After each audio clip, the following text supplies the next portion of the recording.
বাবু, আরে এই বাবু, তাড়াতাড়ি ঘুম থেকে ওঠ। আজকে তাড়াতাড়ি ঘুম থেকে উঠে রেডি হয়ে নিতে হয়, নয়তো সরস্বতী ঠাকুর পাপ দেয়।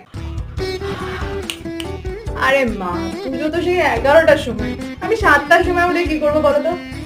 আর হ্যাঁ, আজ তো পড়াশোনা করা যাবে না, নয়তো সরস্বতী ঠাকুর পাপ দেবে। তবে রে, এইটা তো খুব ভালো করে মনে আছে।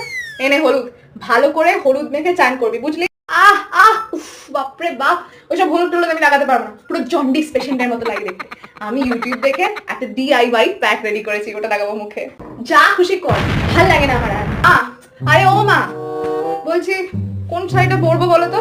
ব্লাউজের সাথে ম্যাচ করে একটা শাড়ি বার করে দাও না। সারাদিন খালি মা ও মা, আর আমি যখনই কিছু বলতে যাই তখনই না না মা, এটা তো আউটডেটেড। যাচ্ছি আমি। এই বাবু, সব বইগুলো গুছিয়ে নিয়েছিস তো? সব বই?